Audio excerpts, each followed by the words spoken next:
Citing the tragic shooting in Buffalo earlier this month, the House passed the Domestic Terrorism Act of 2021 with only one Republican vote.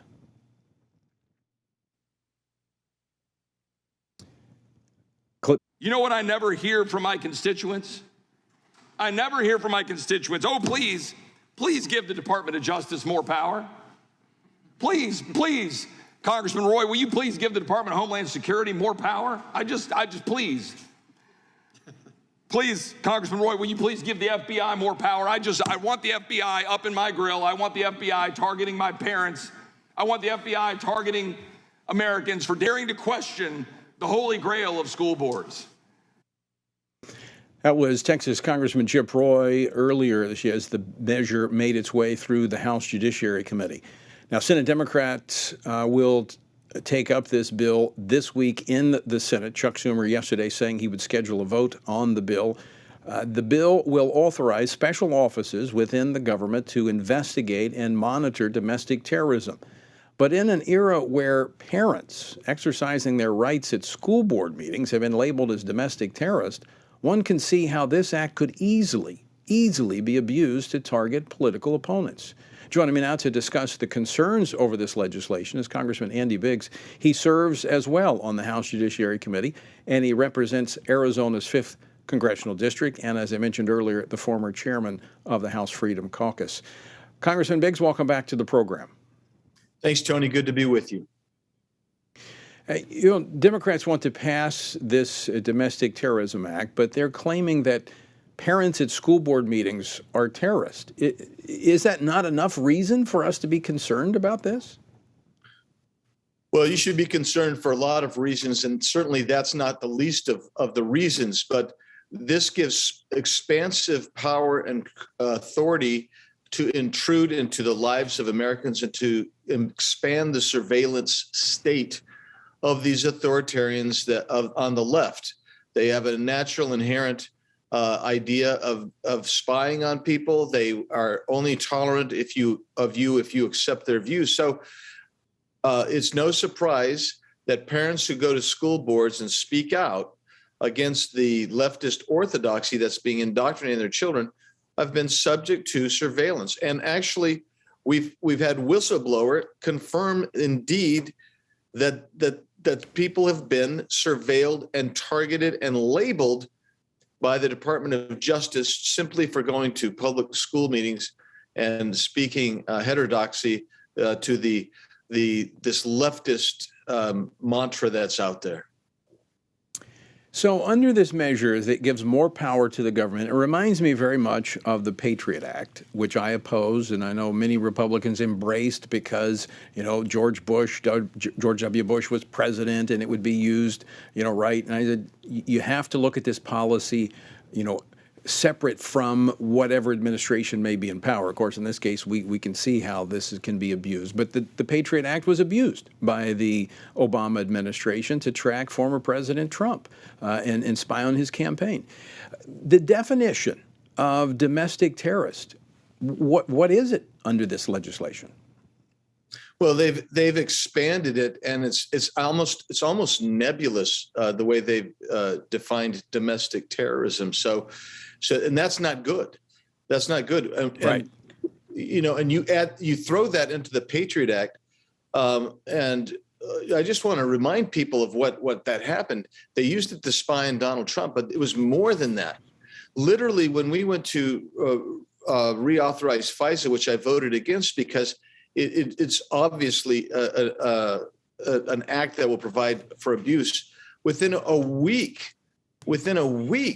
all the revelations came out of the abuse of the Foreign Intelligence Surveillance Act. And the problem with that is, and the problem with what we have here, because you have a rather nebulous, expansive definition of terrorism here and domestic terrorism, is that you basically are allowing a star chamber, that is to say, a group of individuals who are not held accountable, who are rubber stamped, who are going to go out and spy on American citizens. That contravenes the Fourth Amendment and the First Amendment.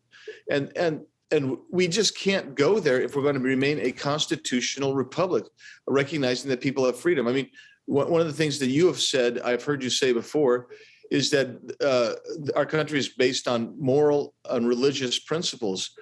Well, surveilling people, trying to compel them to engage in morality that isn't necessarily morality, is based solely on a secular view of it, is exactly what's happening in this domestic terrorism bill, to my way of thinking.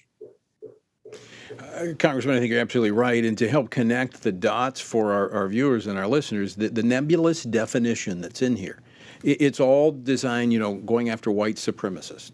But then when you listen to the rhetoric of those on the other side who are pushing this bill, parents who show up, and not to beat a dead horse, but parents who show up to school board meetings and oppose CRT are called white supremacists. In fact, that's at the very heart of critical race theory, is if you're white, you can't escape your whiteness. And so you have to be sympathetic to white supremacy, no matter what you are or what you say or what you do. And so I can see how easily this could be abused. Well, yeah. So, I mean, we're using that example, and we're talking about what the CRT teaches, which is that what you just summarized there is that it doesn't matter what I act, what I speak, or even what I internalize and feel. It just, for the critical race theorist, you are hopelessly racist. Doesn't matter what you say or do. It is simply the fact that you are white. So thus you are racist inherently, and you can never overcome it. So right. When you act in any way that kind of limits that type of teaching, then you're racist, and you're engaging in some kind of hate speech, or you're a potential terrorist.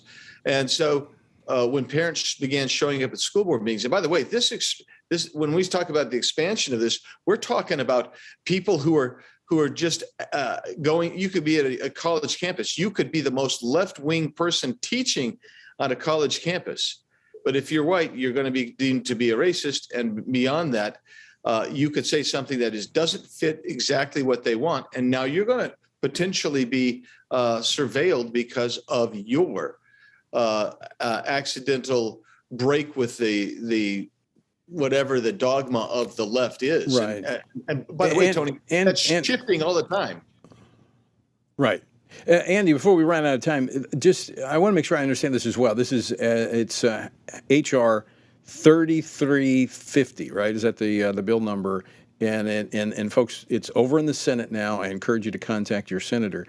But this could also be used, or will be used, to purge members of law enforcement or the military who, according to a task force, cross the line and fall into one of these categories of either holding views of white supremacy or connected to them, anything that seems to be, as you said, out of vogue with the left.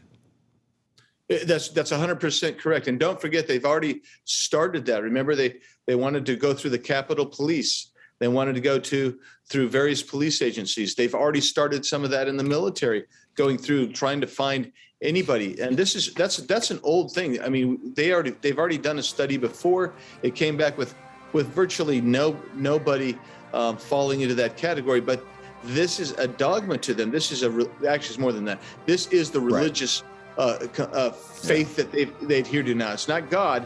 It is authoritarianism and control. It's this out of whack and out of faith belief that they have. And so they've already engaged in that, and they will engage in it again, but it won't stop there, Tony.